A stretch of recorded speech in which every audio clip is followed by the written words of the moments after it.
What is up, guys? Steven here. Today, for the first time ever, I'm out of MLP. Yes, this story is not My Little Pony. This is Plants vs. Zombies. Yeah, since Garden Warfare 2 is coming out, I'm gonna read this story called "I Would Do Anything for Family" by St. Wolfgang Pease Ambrose. This is at fanfiction.net /1156735/1/ I would do anything for family. But with, I don't know, just go to the internet, right? I would do anything for family comic. And there you have it. So, after 12 years being split by the Call of Duty, a pea shooter and Firefly finally reunite. But is this reunion the beginning of a new adventure? Disclaimer: I don't own PvZ, I own the plot. This follows the events of his last story, which actually I don't know what it is. What the story is. Let's just go back.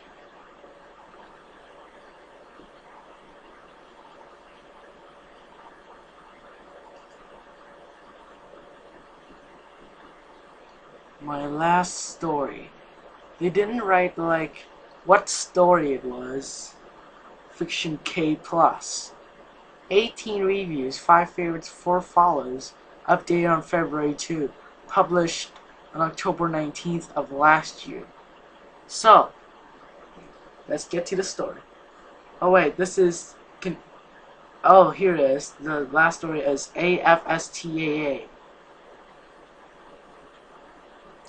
So, in a large house in the northern suburbia, a pea shooter named Pete and a fireflower named Allison, who wore a pair of crooked silver aviator glasses, looked at each other with looks of shock and embarrassment.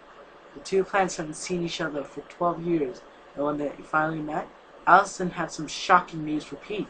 A pea shooter named Pete turned his attention to a small fire pea shooter, stood awkwardly in a doorframe that divided the lounge in a hallway, said with amazement in his voice, "I'm a father, so you're my son?" The fire pea nodded hesitantly and said, I guess so. My name is Desmond." Allison giggled. The flame on the head of her son started to change from a light orange to a dark red. That's meant for blushing. And by the way, if you want to hear why there's like sounds here, it's because I just turned on the fan and I'm using the air conditioner. Because it's actually 1 in noon, and by the way, happy Lunar New Year. I think I forgot to set that, because right now we are having, like, I don't know, 5-6 days earlier than Lunar New Year. So yeah, it's 3rd of February. So I have to wait 23 days or 20 days until Garden Warfare 2 comes out. And I've asked my mom if I kind of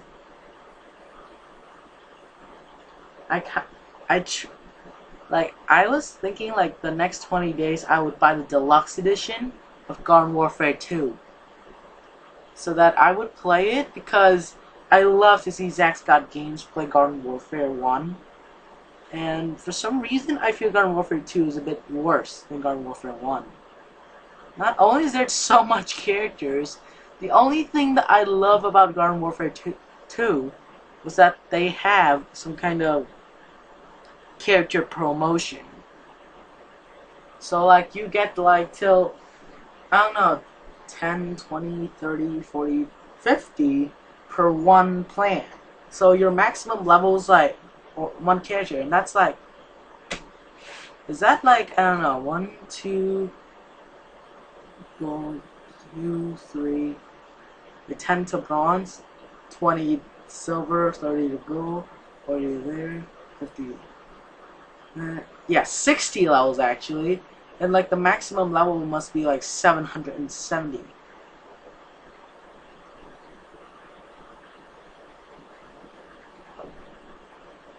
or 700, somewhere there. But anyhow,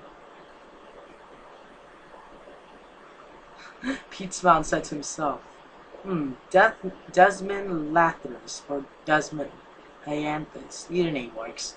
He sure stopped talking to himself and asked Allison, "So, I guess he took your family name?" Allison giggled and said, "No, actually, he asked what his father's family name was. So it was Lathers, and he seemed to prefer it over Helianthus. Guess it's easier to spell at school." He gave Allison a questioning look and asked, "School?" Allison giggled again as Dylan said, "Well, school is a place that all young plants go to now. It's where we find training for a peacetime job." Pete had a look of absolute shock on his face for asking. "So they don't teach you the basics of fighting?" Desmond shook his head and said, "No, unless we have certain qualities. We aren't trained to fight. I can't even hyper like some other of the other pea shooter." It's like Garden Warfare 1. Like, all pea shooters have hyper, so I was like, "Because you cannot hyper. You never eat sugar?"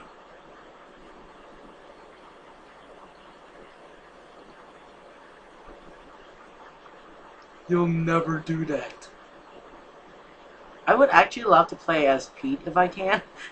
Because I might, if I have Garden Warfare 2, I would actually try to play that game without using hyper for the pea shooter. There's even one of the new pea shooters that was voted, and still, that was in Garden Warfare 2. Because Garden Warfare 1, they did a vote so that choose which character should be in. There's a difference between the Wizard Pea, the Plasma Pea, the Rock Pea, and the, I don't know what the other Pea is, but so somehow, I'm just going to turn off everything. So, the refrigerator. So, if you don't mind, then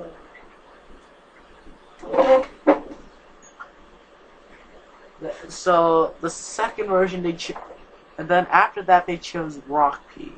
So sadly, Master of your Wizard P didn't come in Garden Warfare 2 either. Very sorry, I love Master of.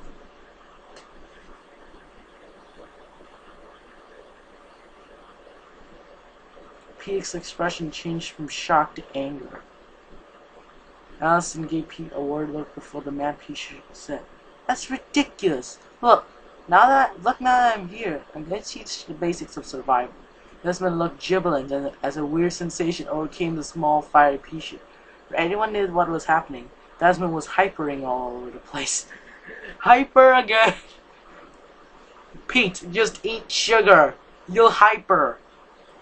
When Desmond finally calmed down, Pete went over to young Fire Pete and said, "Well done. I didn't even tell you anything, and you just hyper all over this room. Granted, your mother will kill us for making such a large mess." Looking around, Desmond realized the mess he had made and said, "I'm so sorry, Mom. I promised to clean it up." Allison giggled and said, "It's fine. I've never seen you so happy before." Desmond looked up and smiled. It really was the best he had felt in a long time. After Allison cleaned up the mess in the lunch that her son Desmond has left, he asked her, "Why did you look so shocked to see me? I mean, your eyes were so red. I guess you were crying?"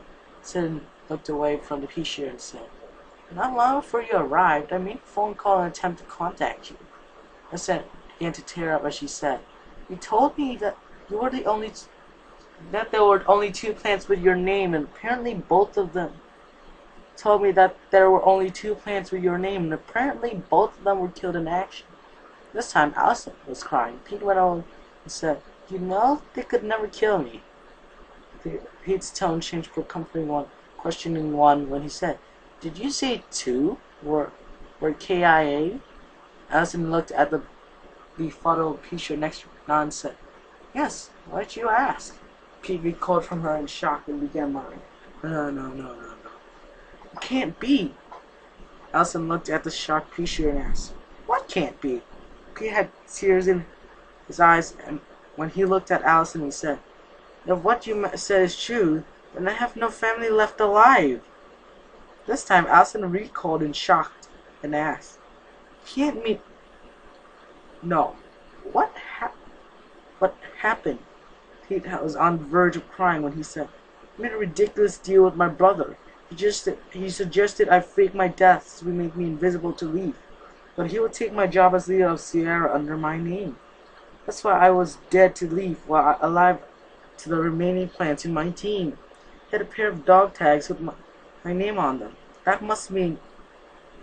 Pete couldn't carry on, but knew what the crying Pisher next to her was trying to say. His brother was dead. Allison comforted the crying Pisher while trying to hold her own tears, and she was thinking of could wait. While he knew that his mom and dad were probably discussing important events that the last 12 years of the Lounge, Desmond couldn't help but wonder, how was he going to explain to his dad of his special skill? When plants started to find out about it at school, they started to pick on him more than they already did, especially other species who had beaten the grass out of him on multiple occasions. Nothing Desmond couldn't help but wonder was, what was his dad going to teach him about fighting? He wanted to know badly because his dad taught him how to defend himself, but keep coming home with a fresh batch of bruises. Wait, Pishers could get bruises? Well, I hope I would be a chomper. I could just chomp on people. Or a cactus. I'm like, if you touch me, you are gonna get pinched. Or wait, they won't get pinched, but like, literally, they're just gonna like, ow, it hurts. When Pete started to feel better, Allison said to the sad Pisher next to her, "No, you still have me and your son. We are a family." Said Pisher looked at her and smiled weakly. They ended up saying, "Yeah, I guess you're right. I will have to visit Leaf at some point." Allison gave Pete a look of confusion and said, "I wonder how they're gonna react seeing you aren't dead."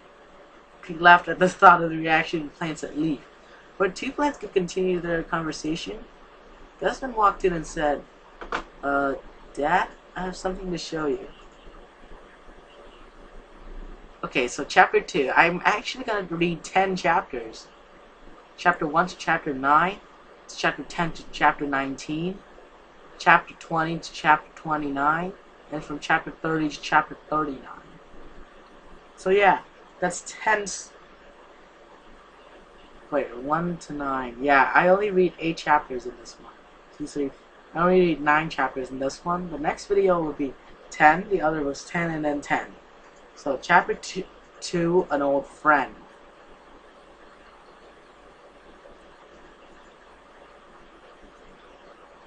Pete and Allison looked at their son, who once again stood in the doorway awkwardly.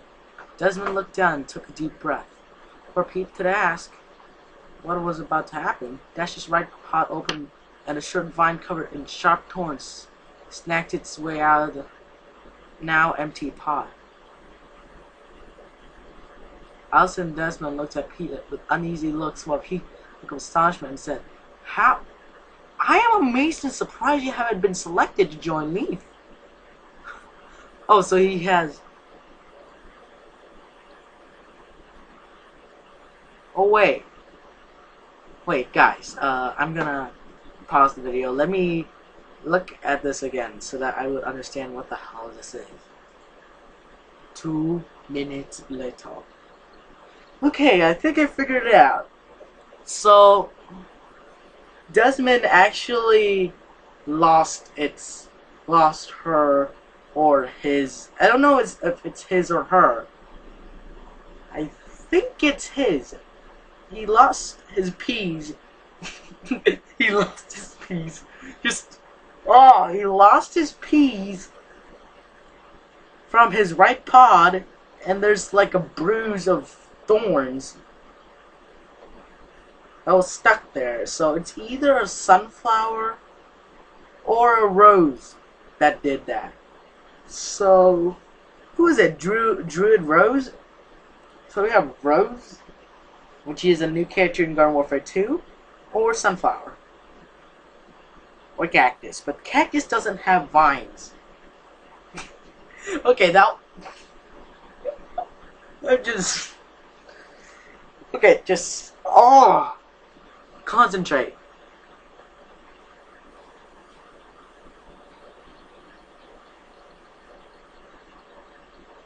Allison sighed in relief while Desmond had a look of shock and said, "You don't think I'm a freak? I mean, when other planes found out, especially other Peachers, started to pick on me more." It was Pete's turn to give his son a look of shock. Allison gave her son a look of anger and said, "Why didn't you tell me? Would have pulled you out of school as soon as I could. Can't believe I fell for the playground injury routine." Allison was mad at her son. Pete was mad at the plants that had been picking on his son. Pete got up, went over to his son. "Training starts after dinner. You need to learn how to protect yourself." While Allison diverted her anger towards Pete, Desmond's mood went from anguish to jubilation at hearing the words his father just said.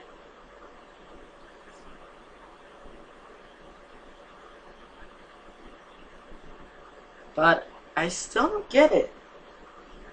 I was bullied at school, but never in any situation did I got cut, my hand should be cut off. No, seriously. It's like you cut your own bones out of your hand and you still have your flesh left. It's like, bro, can you, I can't move my hand because I have no bones. It's like that. It's like,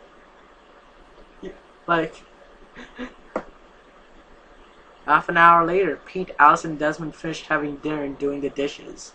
That sounds like human, but they don't even have hands. Well, they have pea pods, and Pete, Desmond has their pods, and freaking, I don't know, Allison has her, I don't know, hands of healing, but why don't Allison just heal her son's pod? Like, do you get what I mean? Like, they're not healing it. Half an hour later, Pete, Allison, and Desmond finished having dinner and doing the dishes. Against Allison's wishes, Pete and Desmond went into the backyard to begin Desmond's self-defense training. Just before they started, someone kicked on the front door. Knocked on the... I just said kicked. Someone knocked on the front door, so Allison went and answered. When she opened the door, she was greeted by an overly happy plasma pea shooter. "Plasma! For the win!" named Wolf, and a just as happy alien flower named Vivian. Wolf asked Allison, "Hey Allison, we are wondering if we could come in." Allison loosened up and said, "Sure, if you're wondering where Pete is, 'cause I know that's why you're here. It's in the backyard with Desmond." Wolf and Vivian nodded, so Allison led them to the backyard, where Pete was getting Desmond to try and punch him. "Punch me, niggas! Are you missed? Boom, you missed! You cannot catch me!"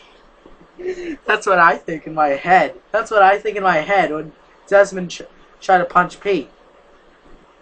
At least, now we know pea shooters could pee.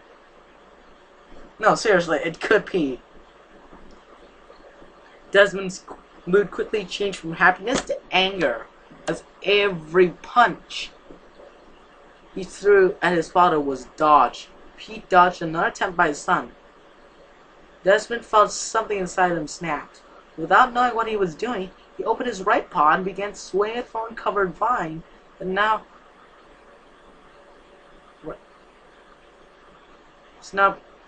protruded from it as his father's.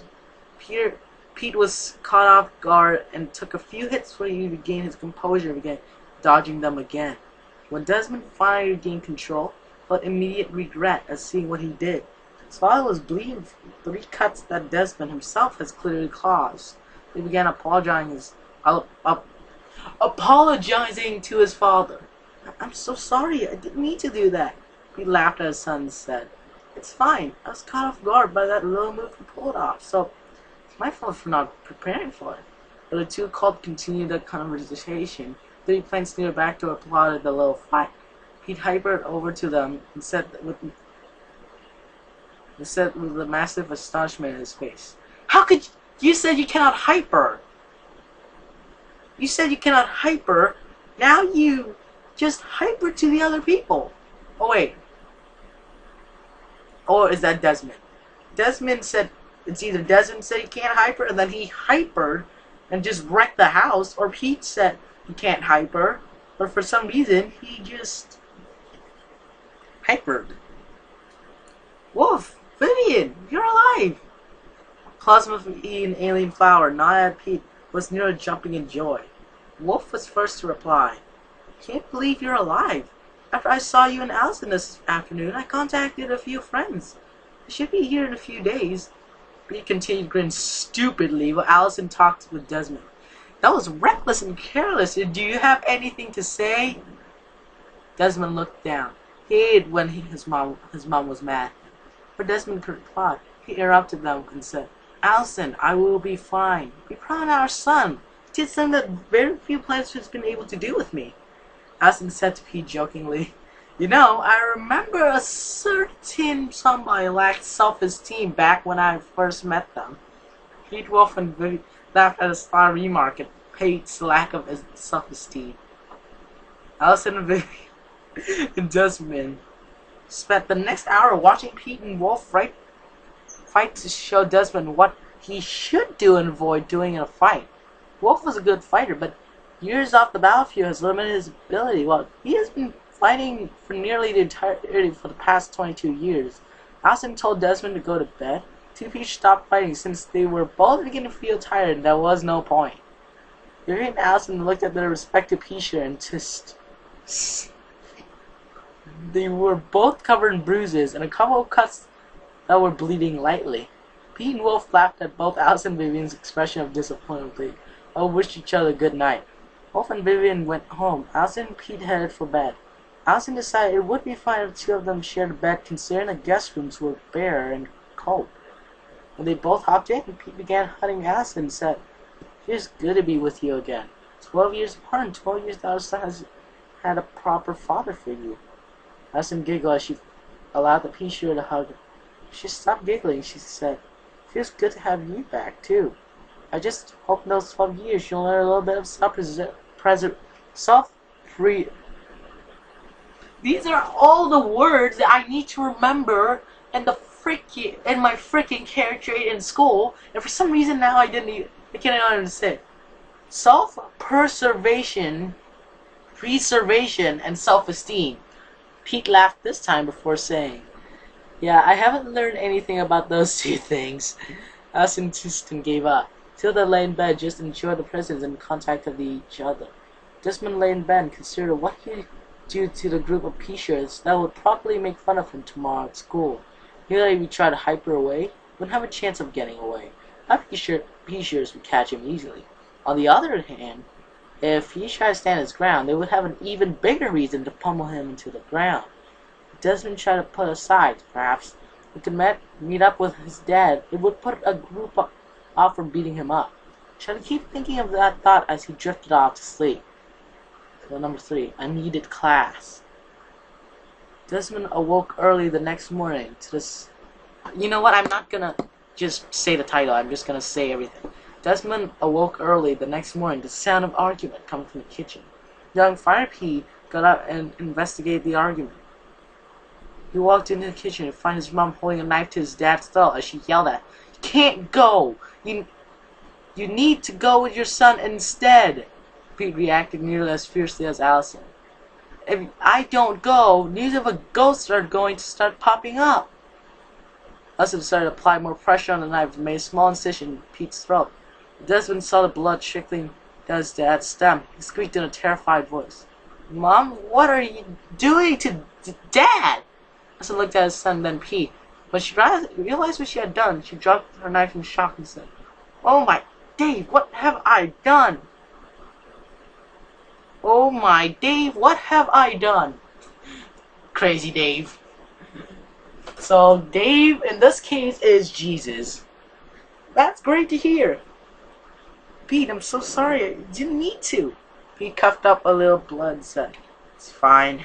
I was being an idiot like normal. Allison nearly threw a knife at Pete when she said, You aren't an idiot. Stop saying things like this. None of this is true. Looked down and said sadly, Guess I could meet his principal when I drop him off. Allison tilted the head of a picture that sat opposite, healed a small cut in his throat. He looked at his two parents with a questioning look as they quickly kissed. Okay, that is weird. Play plants spent the next hour talking about nothing consequentially over breakfast. They all finished breakfast. Desmond and Pete went off to pack their individual backpacks. Bags. Allison spent the time cleaning up and getting ready to go to work. Desmond packed what he normally took to school: a few books, a few pens, and a bottle of water. Pete packed what he always packed: a coffee bean container, food, a bottle of water, and his knife. Desmond and Pete was ready to go. Allison hugged them and wished them both a good day. The trip to Desmond's school usually took half an hour, but when his dad get to practice his hyper ability, the trip was shortened to only 10 minutes. The older Peter and young Fire Pete arrived at a large concrete building. They both walked in not knowing what was going to happen. There were 6 plants that consist of a sunflower, a law pea, an ice pea, an agent pea, and Camp Mana pea, and an original pea shooter walked towards Desmond and his father. Pea shooter appeared to lead the group that stopped abruptly when they saw the older pea shooter with Desmond. Desmond growled at the group of plants, and his father immediately knew this group had been giving his son a hard time. He walked towards the group with his son, which resulted in a group turning around and quickly walking in the other direction. They lead Pete to the principal's office, where they were allowed in nearly immediately. Toxic pea shooter sat in a chair and introduced himself. "My name is Colin." "And you are?" He shook his pod with Colin and said, "My name is Pete. I believe you know my son Desmond." Colin recoiled from Pete in shock and muttering. "Pete, I know that name." Colin looked at Pete and Pete said, "Yes, Colin, I believe we know each other." Colin looked like he just seen a ghost. Desmond said in a shocked voice, "My dad knows my principal?" Pete laughed as Colin loosened up. Pete was first to reply to his son's question. "Yeah, I have had an eventful life." Was Colin starting to laugh and say, "Yes, you have. How's everyone?"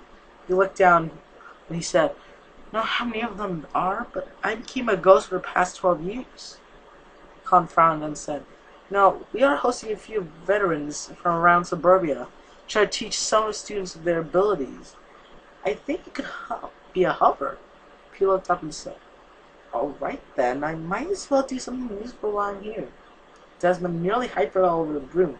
He knew with his dad there was a good chance of him getting into class. An hour later, Pete was sitting in a large hall with Colin. In the next 10 minutes, plants of varying species walked in. 2 plants stood out to Pete, though: a jade cactus named Manor and a commando pea shooter. Commando? Oh yeah, like the guy with like this stripped band thing, named Peter. A few seconds later, a bell rang and the hall was soon filling with students. It took just over 2 minutes for the students that were selected to take the class to file into the large hall. And all the students in the hall, Colin stood up and addressed the students. "Welcome to this extra curricular class. All of you have been given the option of taking these classes because of your qualities, personalities, and heritage." Colin asked the helpers, who were Pete, Peter, Manor, and an armor chomper, a toxic chomper, a shadow flower, to stand up and introduce himself. Pete was last to introduce himself, but he did. Manor and Pete freaked out. Manor nearly shot one of the students as he exclaimed, You're supposed to be dead." He laughed and said, "I think you'll find obnoxiously hard to kill." He was more controlled, but it's obvious he had to be freaking out a little bit. It took over a minute for the jade cactus to stop walking around stage, muttering to himself and occasionally say that Pete was supposed to be dead. The entire time, most of the students laughed and giggled and panicking jade cactus, while few muttered to each other. Collins regained control of the students. He divided the groups based on their species. The sunflower would be taught by the sunflower named Ellen, while the chompers would be taught by the armor chomper and the toxic chomper. The cacti would be taught by Manor, while Pea would be taught by Pete and Peter. Pete and Peter would be teaching his son Desmond, but he would also be teaching Pea in the group that antagonized Desmond.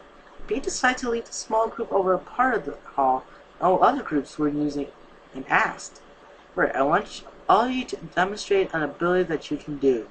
Surprisingly, all but the Law Pea could hyper. All the Pea-Shearers in the group that clearly disliked Desmond's were shocked when they learned that the Fire Pea could actually hyper. Desmond, determined to try and put the Fire Pea down, tried to do a different ability that they knew Pea-Shearers could do, but they haven't done themselves. But Desmond was disappointed at the end. A few of them tried to root themselves, go Gatling, while other groups tried to create a chili bean bomb. Desmond opened his paws, showed some special abilities that clearly angered other Pea-Shearers. Pea-Shearer that clearly led the group off to create chili bean bombs. Desmond opened his paw and showed a special ability that clearly angered the... Oh wait. I think I read backwards. It's the Pea-Shearer that clearly led the group of plants that love to antagonize. Desmond said, "That isn't really an ability. That's just weird." Desmond looked down before swinging the short thorn-covered vine at the Pea-Shearer. Caught off guard, Pea-Shearer ended up the long cut alongside their face. No one really knew what was happening. He has to drag Desmond off the shocked-looking Pea-Shearer. Uncalled for revenge. Desmond gnarled at the Pea-Shearer that lay on the back in complete shock, blood running down their face.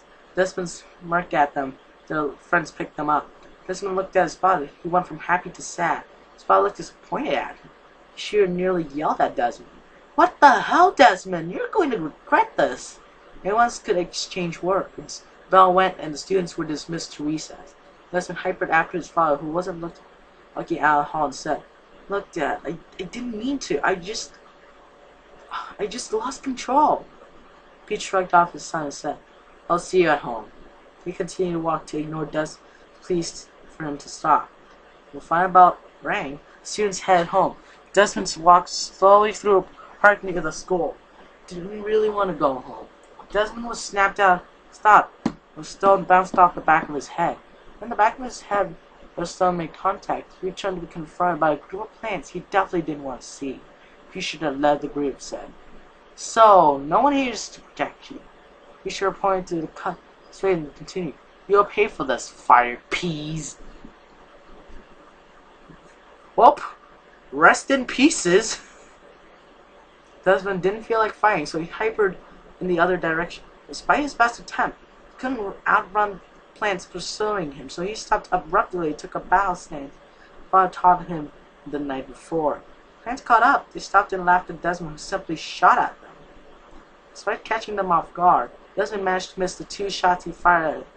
Impressed, the Pea-Shearers tackled Desmond and began beating him with a stick they had picked up. Willing to let the plant had bullied him this whole life dominate him any longer, Desmond began to fight back. Desmond managed to quickly push out the Pea-Shearers, but was taken down again, this time by a commando pea. Soon all but the sunflower in the groups were punching Desmond or beating him with sticks.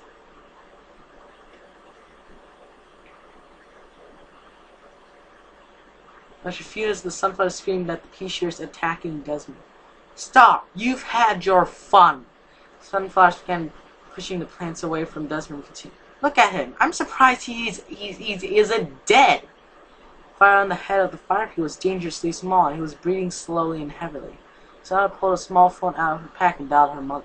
It took a minute for her mother to arrive. While the sunflower arrived, she gasped and picked up the downed fire pea. Sunflower asked, "Allie, who is this and what happened?"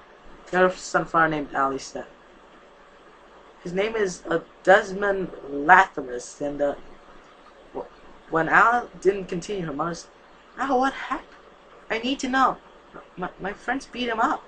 Other sunflower immediately said, "You are not going to hang out with them again. No sane plants should be able to do this." Allie didn't argue. The more she thought about it, Allie didn't argue. The more she thought about it, the more disgusted she felt. She told her, "That's very noble of you. Let me just call his mother and we can get him alone. Get him home." Allie handed her mom a small phone that she had, and her mom dialed Desmond's mom. It took 2 sunflowers 30 minutes to find Desmond's home. Outside the house stood Allison and Pete. Allison with a look of worry, and Pete look of self-loathing. When the 2 plants noticed their son being carried by the older sunflower, got to her and asked in unison, "What happened?" Allison handed Pete His son was, yes. Name's Sinatra. I'm one of your son's teacher. She shook her hand equivalently with Allison's and continued. Daughter can explain what happened. Ali blushed, looking down and said, I was with my friends walking through the park, and when they saw Desmond, said it would be fine to get some revenge. Ali sounded disgusted when she said revenge. She continued, So they beat Desmond up. I can't believe I let them do it for so long. I wish I had intervened earlier, Sinatra asked. Can we please come in? I think I need to discuss a few things with you both. Us and Pete nodded and led them into a large home that two shared. Pete lay his son down on one of his couches, while Allison asked him to choose sunflowers would like a drink. Before planning to see and refresh, Allison asked, Thank you so much. Even if you didn't intervene straight away, you did the right thing in the end. Ali smiled and blushed at the compliment.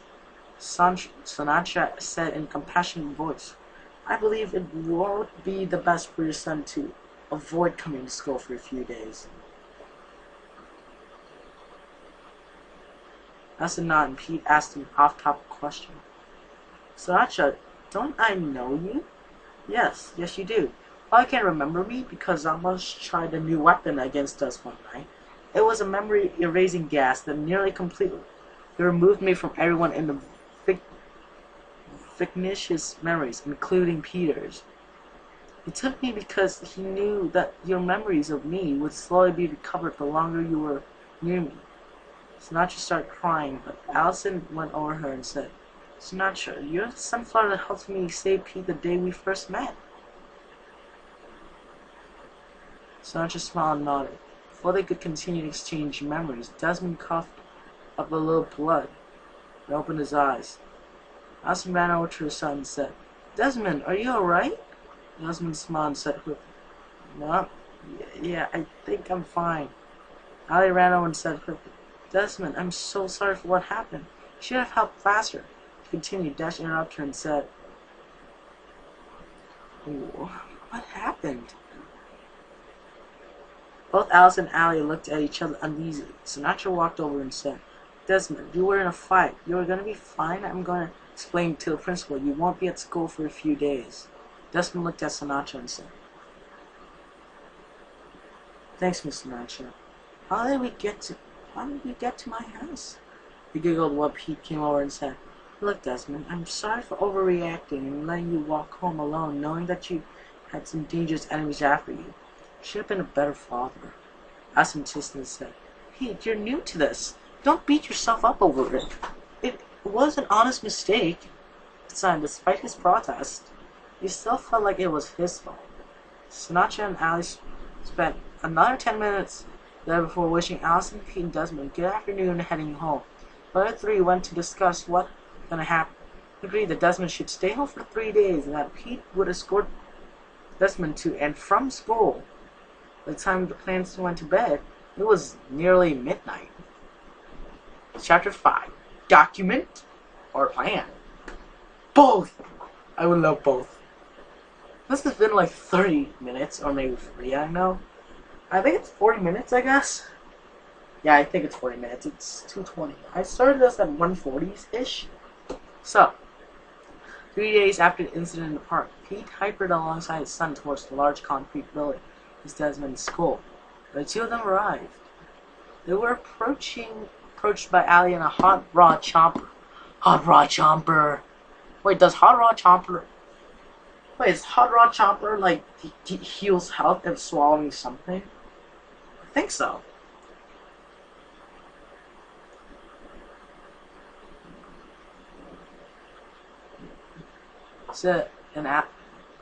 But they were approached by Ali and a hot rod chomper. Ali said in an awkward tone, Hey Desmond, so sorry about what happened. I thought about how I could make it up for you.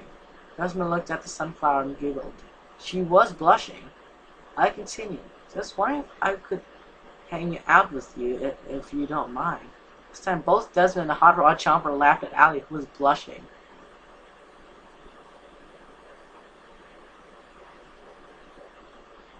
The hot rod chomper steps towards Desmond and said, You're real fast back in the park. Surprised they caught up to you. Desmond looked down and said, I let them catch up. They thought I couldn't outrun them. Chopper laughed and said, I think you might have been able to even outrun me. My name's Bernard, by the way. Desmond went to shake his paw with a hot rod Chopper's equivalent, only to realize Chopper didn't have one. The friends could converse for longer. Bell went, so Pete and Desmond wished each other good day and went their separate ways. Allison rushed down a long, clean hallway, hastily putting on her white coat as she headed towards one of the emergency rooms in a hospital. She arrived at the room. There was a collective sigh of relief. Something Allison still wasn't used to after 6 years as head doctor of the emergency wing. As soon as she got in, she asked, What's the situation? Nurse looking father said, Chomper found this feature knocked out near Zombo's old estate. Harfly grabbed some crossbow bolts and showed them to Allison.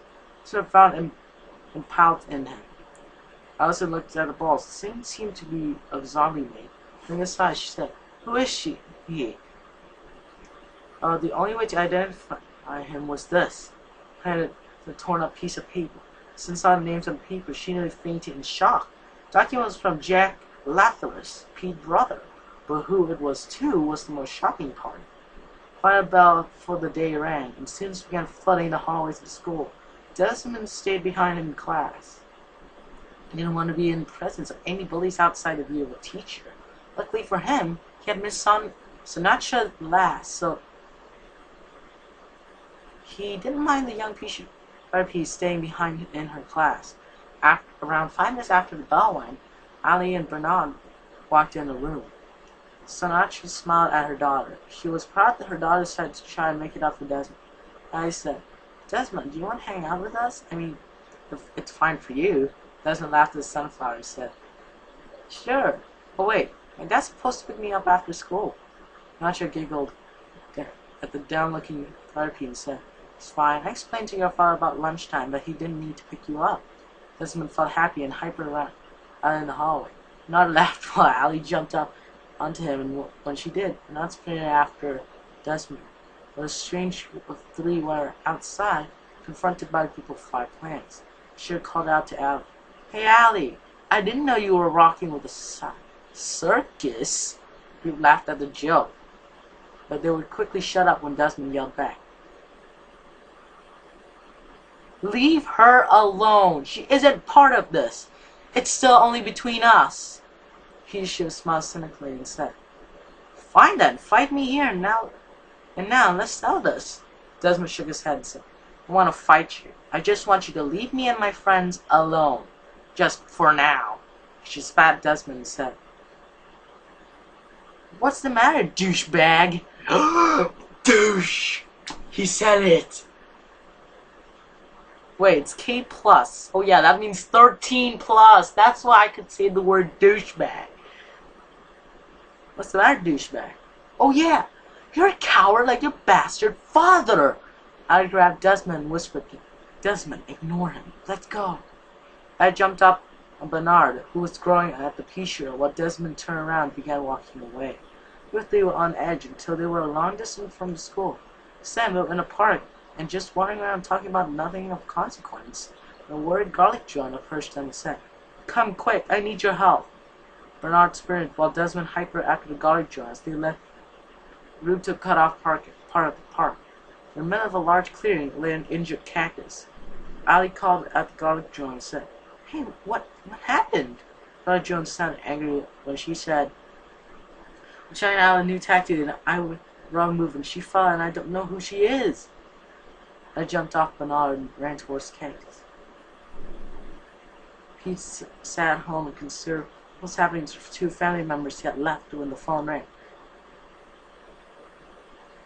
He hesitated before he picked up. Oh, if you need Allison, she isn't here at the moment. A very familiar voice spoke back with a sound of panic. Pete, I need you to come down to the hospital with Desmond immediately.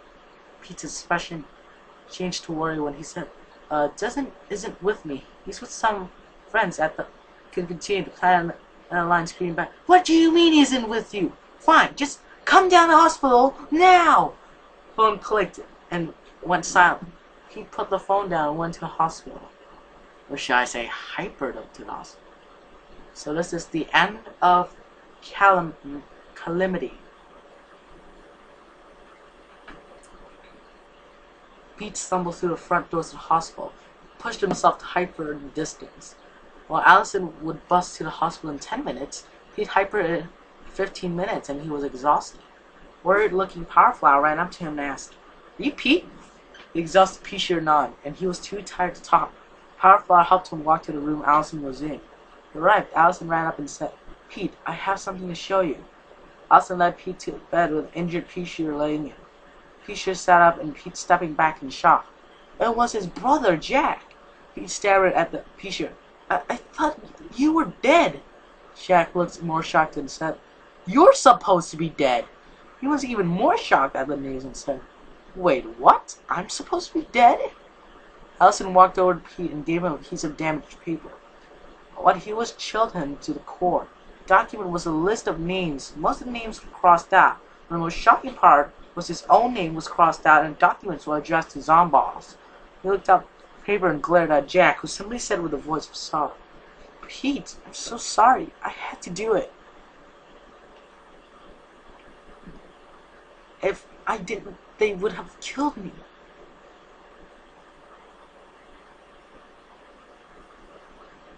Pete gave his brother a look of absolute loathing and said meaningly, "You should have done what our parents, in fact, and any true parent would have done, and that would have been to take it and die protecting others.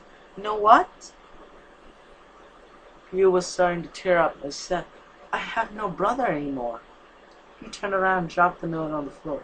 Jack got up, distraught look on his face as he ran Pete and called out, "Look, Pete, I can't." He didn't get to finish. Pete had turned around and punched him in the face. Jack lay on the ground, shocked as the two of them glared at each other. Jack eventually broke the awkward silence and said, "Fine then, if I'm not your brother, I have no regrets for what I'm gonna do." That Jack got up, hypered out of the building, the document in his paw. Allie had finished healing the cactus. She said, "Guess you and your garlic drone friend weren't on point today." Allie, Desmond, and Bernard laughed at Allie's. "Oh wait, guess you and your garlic drone friend weren't on point." Oh, I get the pun. I get the pun. The point. That's okay, now I get the pun. Allie, Desmond, and Bernard laughed at Allie's pun while the cactus looked unamused. The other three wished the cactus and garlic drone good luck for walking out onto the main path, but they walked into a group of plants they didn't want to see. Aloft, he said, "Well, well, well, the carnage just rolled up."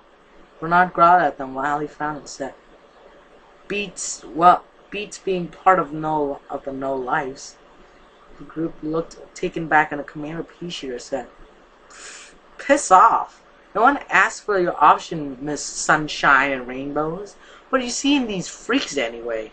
Mark growled louder and the group began to step back.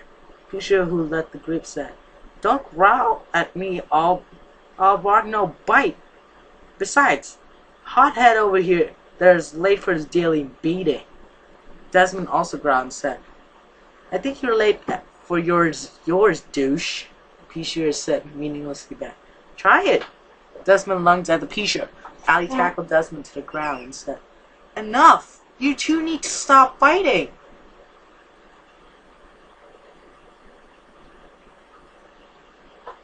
Oh my god, my throat hurts. P-shooter walked over to them and said, "Move, Allie, or else I will hit you." I looked taken back, but held her ground and said, "You wouldn't hit a girl, Calamity." P-shooter named Calamity looked shocked. His name slapped Allie, which caused Bernard to charge at them. Both P-shooter hypered into an abandoned warehouse, so Allie, Desmond, and Bernard followed them in. Desmond, Allie, and Bernard followed a group of P-shooters into an abandoned warehouse. The group had been annoying the three plants for far too long. The group entered the warehouse cautiously, which was good because an extremely old zombie turret fired at them. They simply ran past it unscathed and hunted down the group of P-shooters. They didn't find the group. They seemed determined not to seemed weak against the plans that had done wrong more than one occasion. Desmond stepped forward and yelled, Calamity, you are a coward! You outnumber us, so stand and fight! Swan they got shocked every plan in the room. Calamity sat hunched over and sobbing. I'm sorry, I'm not as lucky as you. Parents don't take their frustrations on you. Does one of your parents hit you? Does one of them beat you until they fall over exhausted? There's a back and shot and said, No, I never knew. Clement got up and tackled Desmond. As he punched the pin fire, he yelled, Of course you didn't! This is all I have to look forward to when I go home. Moses doesn't love me while my drunken wreck of a father beats me for his mistakes. Desmond pushed the wreck of a pea-shooter off of himself and said, Look, Calamity, I don't want to fight you now. If I knew all of this, I would try to help you. Firepeak couldn't continue. Pea-shooter slugged him across the head with a metal pole and yelled, You think I need help? I don't need anyone! Desmond rolled out of the way of another attack. Blood was running a cut on his bulb where the metal pole made contact. Desmond gave up reasoning and got ready to fight.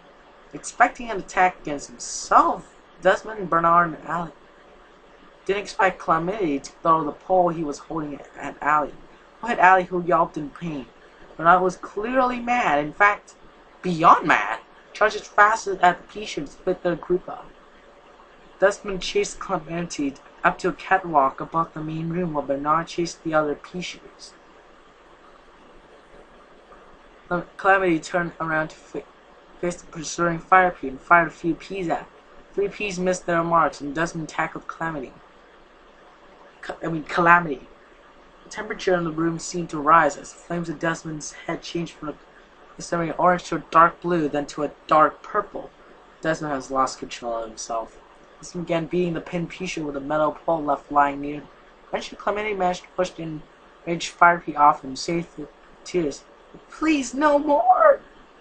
He couldn't continue. Something had impaled the pea-shooter through the chest. Looking down, he saw Desmond has impaled the shooter with the short thorn-covered vine that protruded from his right paw. This stared into his eyes, the terrified pea-shooter in front of him as he felt their hearts slowly beating away in his clutches.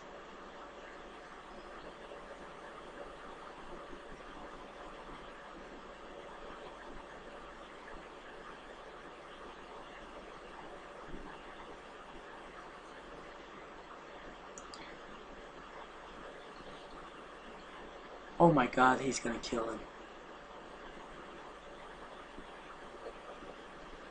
They could have killed him. I think they're not gonna kill him.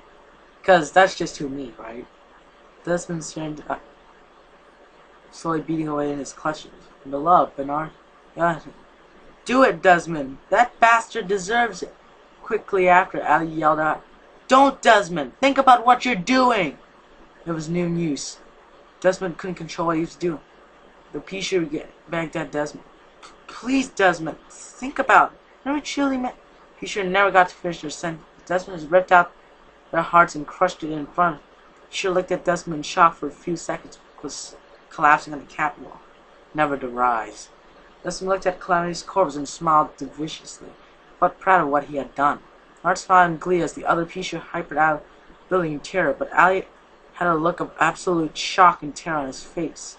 She didn't think Desmond could have done it. With the flames on his head changing back in his normal dark orange color, Desmond began to regain control. He looked down at the corpse that lay in his roots. He couldn't help but feel disgusted. He had gone too far. He jumped off the catwalk, carrying Calamity's corpse with Kurt Alley, who turned and ran from Desmond. Desmond looked at Bernard, who was coming back under control of his body. Bernard looked shocked as well and said, You can eat this corpse? Doesn't cut him off and said, No, that's wrong. You have to tell the truth. Puritan people will know what I've done anyways. We should at least bury him, even if he's a douche. Bernard shook his giant head, but does to try and right massive wrong that he had just committed. Well, now Calamity's dead.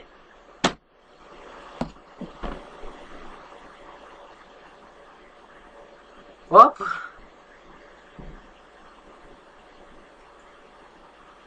I think Desmond's gonna be in big trouble. Like, I do punch people. I did actually make someone hurt someone that to the point where they actually physically like broke it. Like one time, I literally broke someone's hand. The other, because I'm just out of control, just like what he said, but not to the point that you're gonna rip someone's heart off. That was just scary. Jeez. Bro, if you make the story again, I would love you. Because, seriously, this is actually, like, it makes sense. Because he's a fire pea shooter. So he tends to go out of control. Desmond Bernard walked out of the abandoned warehouse and towards a well-known graveyard everyone was told to avoid. Desmond carried Chlamydia's corpse despite the strange looks he was getting from the other plants and occasional human. It took the duo an hour to get to the rusted gates and divide a small number of undead in the graveyard and the rest of suburbia. Because the gates were locked, not burrowed beneath the gates, while Desmond hypered over Chlamydia's corpse. Using his free paw, Desmond grabbed an old shovel that has been left next to the gate and set up a suitable place to bury the dead pea-shooter he carried. It took 12, and he managed to find a place that wasn't crawling with undead. When Desmond started digging, Bernard started to walk away from Desmond and said, "Gotta go and get something to eat. I'll be back," and burrowed down into the ground beneath him and left him to bury the corpse that he created. It took Desmond an hour to finish digging the hole that he would bury Chlamydia in and refill it. Finished, he fell on his back and stared at the evening sky.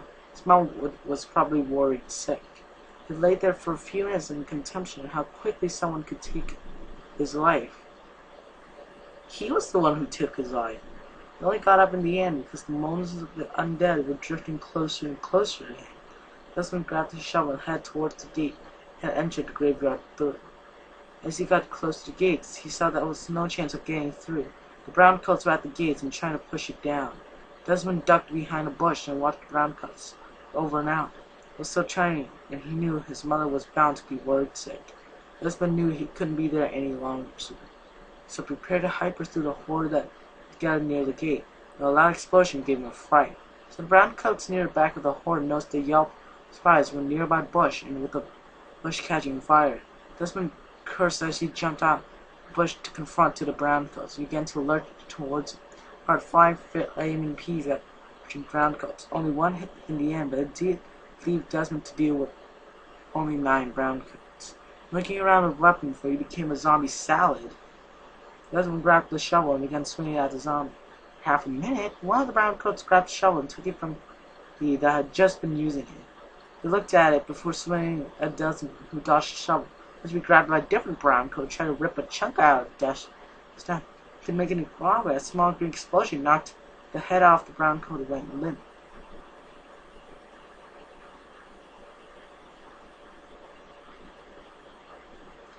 Ollie watched in fear as Desmond tried to fight off 8 browncoats by himself. When Bernard popped at the ground next to her and chomped a browncoats Allie didn't see, she smiled in relief at the hot rod chomper beside her and jumped up on him.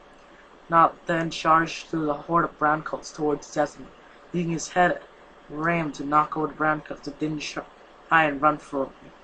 Bernard and Allie got through the horde. Pea-shooter, carrying a fireflower, hypered over the horde, and the fireflowers asked in front, "Where's Desmond?" Allie and Bernard looked towards the fire pit that was now dealing with 4 browncoats, blood running in multiple small deep cuts caused by a shovel-wielding browncoat. Fireflower crowd opened fire on the browncoats, quickly felling them as the flames that engulfed her head that changed to a light blue. He yelled out at Desmond as he made his way towards the group of plants. "Got to lock you in the room till you wither away, mister. All the news your father and I had gotten today is slowly destroying us. Do you have anything to say about this mess?" Desmond's strange expression changed from fright, relief, and back to fright 10 seconds flat. "Law, My Little Pony, freaking coincidence." Looked down and said, I didn't mean to. It was an accident." Allison screamed at her son and said,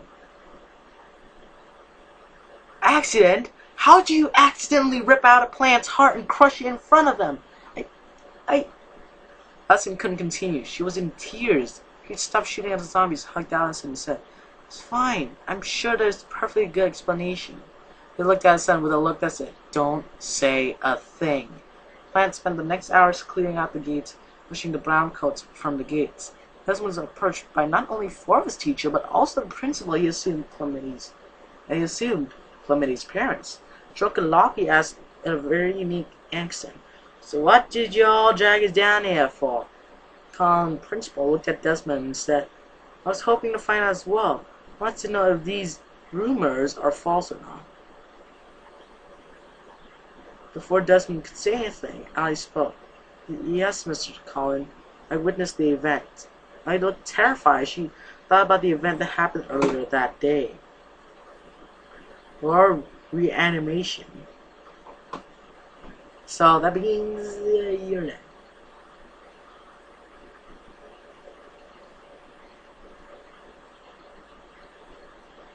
There were collectively gasps of shock where Allie confirmed what had happened. Desmond looked at her in utter and shock, while Desmond's parents, especially Allison, gave a look of disappointment. Most teachers and principal went into a few arguments over whether Desmond should be allowed in school or not. Allison grabbed Desmond and dragged him over to nearby. She had been dead for a very long time and said angrily, "Why did you do it? Why?" Allison was pleading for an answer, but was disappointed when it came. He looked down and said, with tears coming to his eyes, I lost control. So something happened, and at one point I'm standing in front of him. Next he's laying by my roots with a hole in his chest." Allison told her son, "Go to your father, now!" Desmond went to ask why. Flames that engulfed Allison's head were turning blue. Desmond turned and ran to his father. He knew his mom was angry. Desmond was dead. He had a frown on his face as Desmond's principal talked to his son. "Look, Pete, I'm sorry your son can't come to school anymore. He's a danger." Pete interrupted, calling out and said fiercely, "He isn't a danger! He lost control to his instincts. I thought I taught you better, Colin." Desmond looked at the pair of teacher with a look of astonishment. Said taught his principal. LOL! Desmond couldn't help but say, "My dad taught my principal?" Both Pete and Colin looked at Desmond and Colin said, "Yes, but war and education are two completely different things.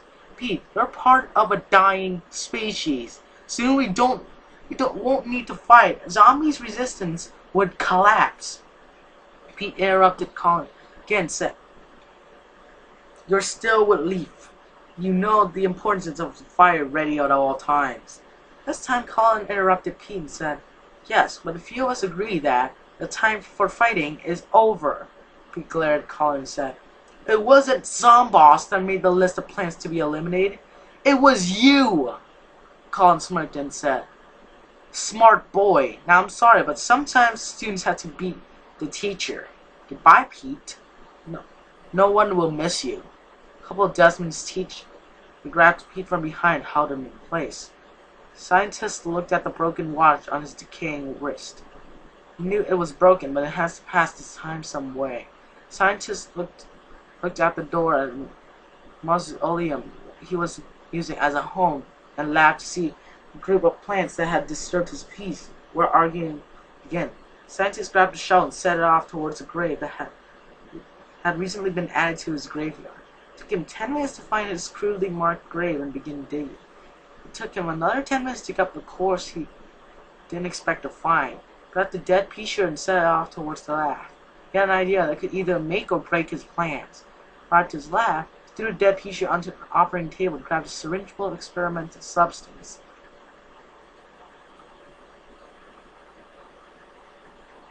Inserted the needle into the pea-shooter's stem and sat back to see what would happen. It happened in 5 minutes, so the scientist went in his makeshift kitchen and grabbed some leftover brains casseroles and went to the lab. Found a sight that would make him dance in joy. Pea-shooter stammered in shock. "What happened? Where am I?" Sam was so jubilant he yelled out in joy, "I did it! I reanimated the dead! For once I might not be alone." Sure looked down at themselves. There was a hole in his chest where his heart should have been. So the scientist said, "Who are you?" The scientist calmed down and said, "Eddie, and I believe you are." She went silent for a second before he said, "Calamity?" Eddie smiled at Keisha and said, "No, I think you could do something to eat. I'll be right back."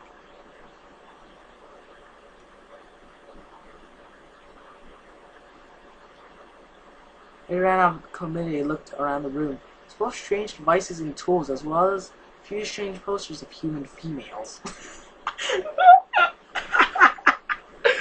Human females. For some reason, I'm talking very... Like, my voice is not big anymore because, like, my throat hurts. There's pictures of human ladies.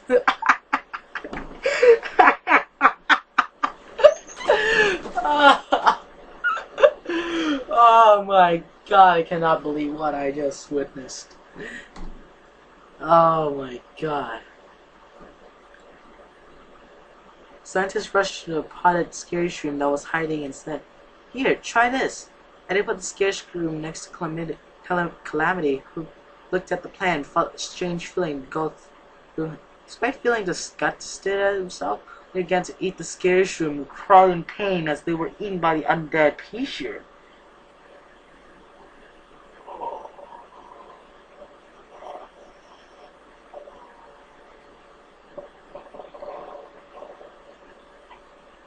My god. He is now a zombie. Does anyone have a shotgun? Because guess what? Oh shoot. I could record another 2 hours before I become a pony again.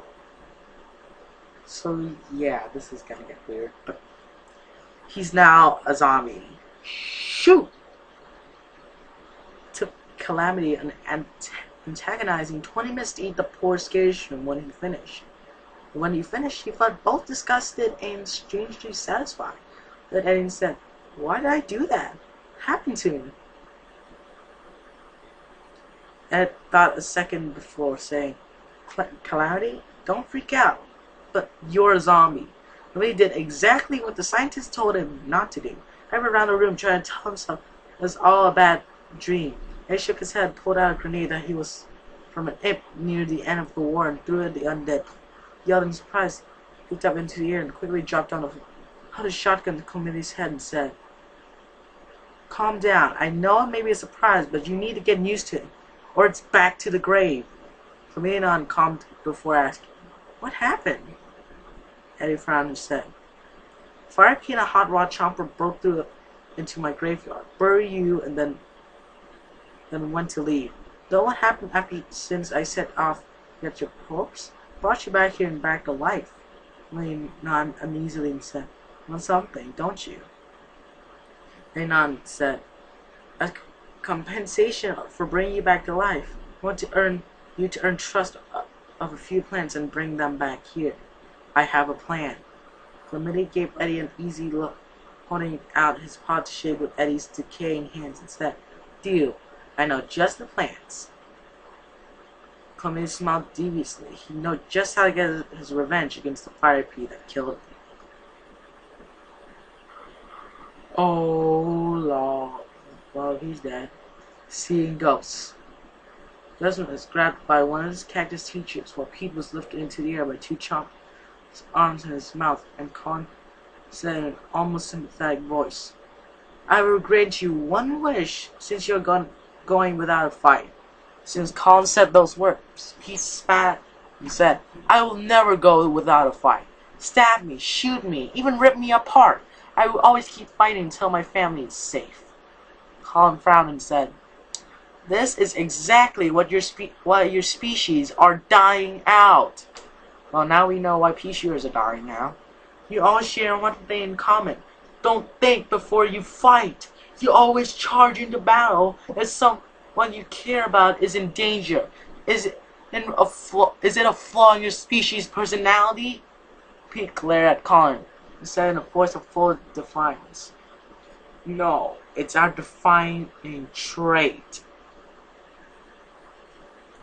Colin growled, pulled out a knife, and said, "Fine then. If it's a fight you want, it's a fight you get."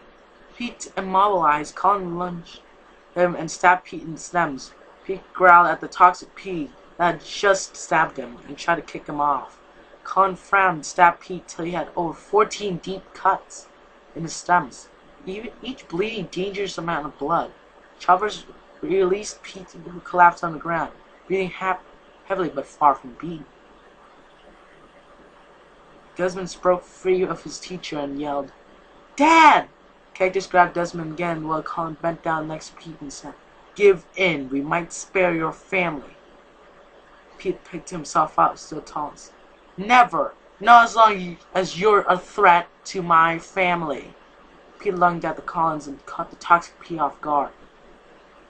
Colin was pinned by Pete and said in frustration, "Stubborn idiot." Colin shoved the injured Pete off himself and lunged at him. Pete dodged a lunge and hypered at the cactus that held his son. Cactus smirked and shot Pete, struggled off the spike now stuck on his stem, tackled the cactus that released his son. Cactus nearly screamed, "Help me, Anodyne!" Pete jumped off the cactus and grabbed his son to hyper towards the tree that Allison was hiding behind.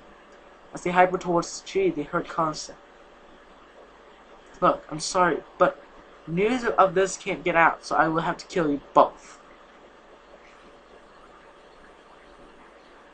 After a drunken what? The sound of two plants being chomped echoed through the graveyard. Pete growled and turned around to face the approaching plants. When Desmond stopped, Pete yelled at him, "Get to your mother, now!" Desmond gasped as Colin took advantage of Pete's momentary distraction and punched Pete in the face.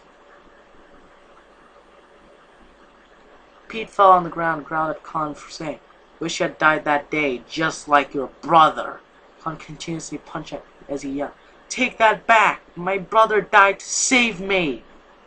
Pete pushed off as distraught toxic Pete and hypered towards the hill, leading the plants away from his family. When Pete made it to the top of the hill, he turned fire at the plants approaching him. Chompers head for cover. Cactus landed 2 spikes in Pete and nearly landed a third. He grunted as he peeled out the spikes and turned his attention to enraged toxic Pete charging at him with a sharp pain ran through the back of his head. He should have turned around and faced Eddie with an expression of fury off their face. Eddie pulled the trigger of his shock and blasted Pisher in the face.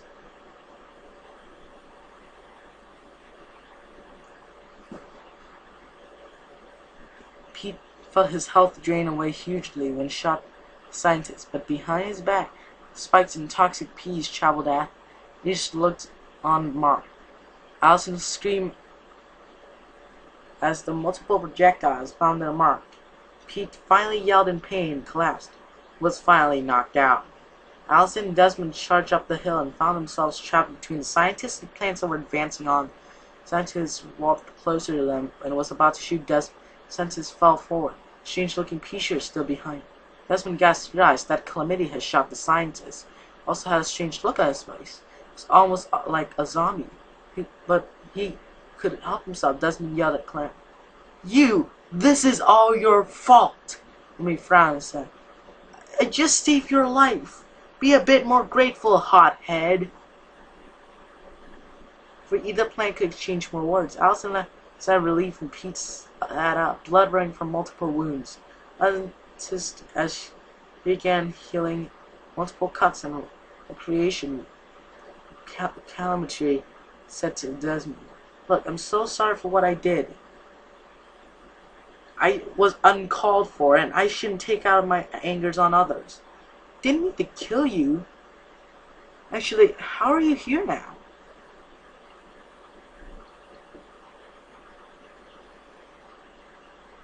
Committee signer looked outside and said, "Brought me back to life and they tried to make me do horrible things. We need to get out of here. More elites are on the way."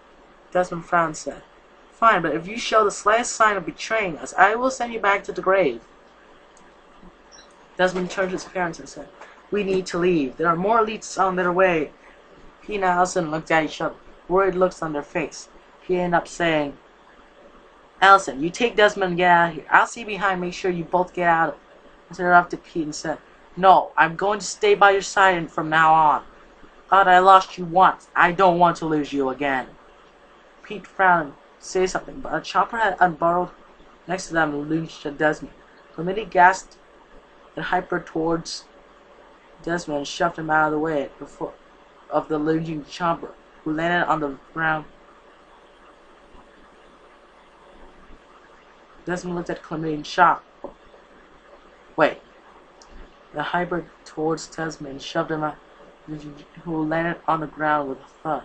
Desmond looked at Clementi in shock, but Pete and Allison grabbed two boys and set off towards a different gate that was no longer visible.